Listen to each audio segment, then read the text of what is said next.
Hi everyone, today we are going to learn a different way to rationalize the denominator. So a quick reminder, our final answer cannot have a square root in the denominator. So that's why we go through this process of rationalizing. That's the process of making sure our denominator does not have a square root.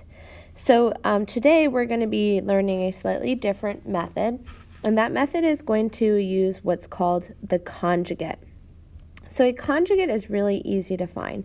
Whenever you have a binomial like this, 5 plus square root of 2, or maybe negative 3 minus square root of 5, the way you create the conjugate is just by changing the sign that's in between the two terms. So in this case, for 5 plus root 2, all we're going to do is change that plus sign to a minus sign. So the conjugate of 5 plus root 2 is 5 minus root 2. For that second one, negative 3 minus root 5, we're only going to change, remember, the sign between the two conjugates. This negative is going to stay negative. So the conjugate of negative 3 minus root 5 is actually negative 3 plus root 5.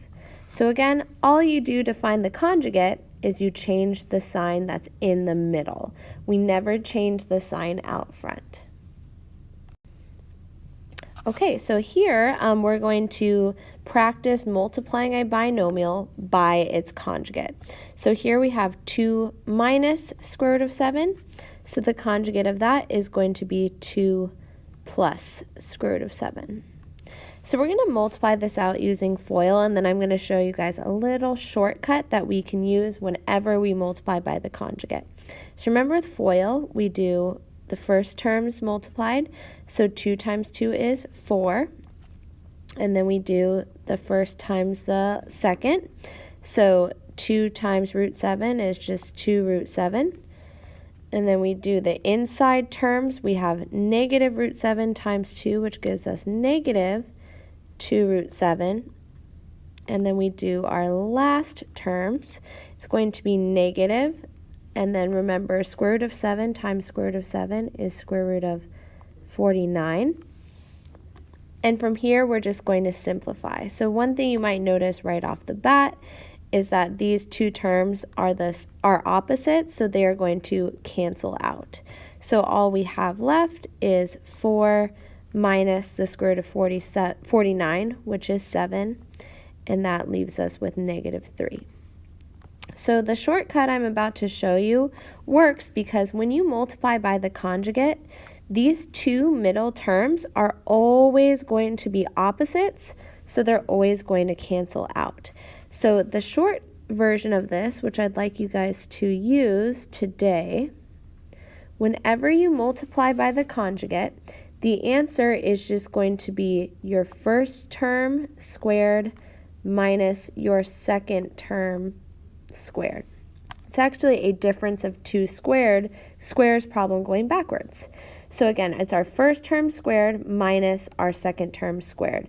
That's going to be our shortcut. Now 2 squared is 4, and then we have a minus sign. And here, remember, when we have a square root and a square, they erase each other. They're inverses, so they are the opposites. So that leaves us with just 7, and then we get the same answer. So we're going to use a little shortcut. Whenever you multiply by a conjugate, it's the first term squared minus the second term squared.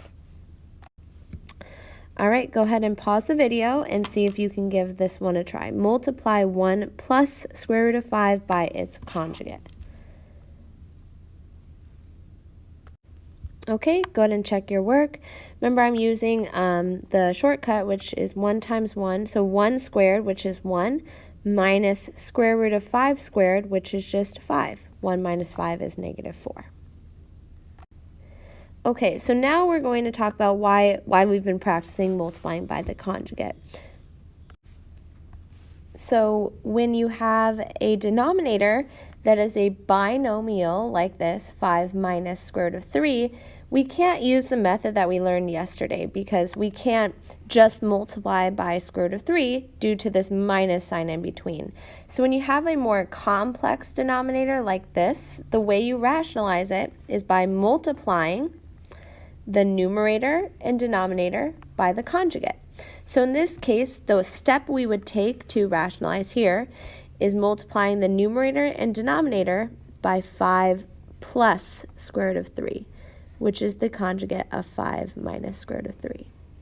This process should make this square root of 3 disappear, so your final answer will be complete. All right, let's try one example together. So here again, we have a more complex conjugate, or a more complex denominator, so we need to rationalize by multiplying by the conjugate. So first I'm going to group my denominator like this, and then I'm going to multiply the numerator and denominator by the conjugate, which is negative 2 minus the square root of 2. So in my numerator, I'm going to have 3 times negative 2 minus the square root of 2, which we'll simplify in our moment. And then in the denominator, remember we have our little shortcut for multiplying conjugates. It's going to be our first term squared minus our second term squared. So we have negative 2 squared minus the square root of 2 squared. So in our numerator, what we're actually going to do is distribute the 3. So 3 times negative 2 is negative 6. And then we have minus 3 times the square root of 2 is just 3 square root of 2. Remember, 3 times the square root of 2 is not equal to the square root of 6. You absolutely cannot take a non-square root and multiply it into a square root. This is not the way you multiply radicals with non-radicals. So again, 3 times negative root 2 is just negative 3 root 2. And then in our denominator, here we have negative 2 squared, which becomes positive 4, minus, and here we have square root of 2 squared, which becomes just 2. Remember, square roots and squares erase each other, which leaves us with negative 6 minus 3 root 2 all over 2. And this is our final answer.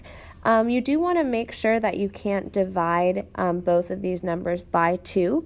If these two numbers are divisible by your denominator, you will need to simplify a little bit more. But again, here all we need to do is multiply the numerator and denominator by our conjugate. In the numerator, we will distribute. In our denominator, we'll use our little trick. It's the first term squared minus the second term squared. All right, go ahead and pause the video and give this last example a try.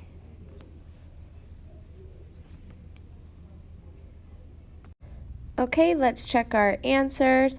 This one is actually a little bit trickier because there's one extra step in simplifying, but check a few of your steps. Did you multiply the numerator and denominator by 3 minus the square root of 11?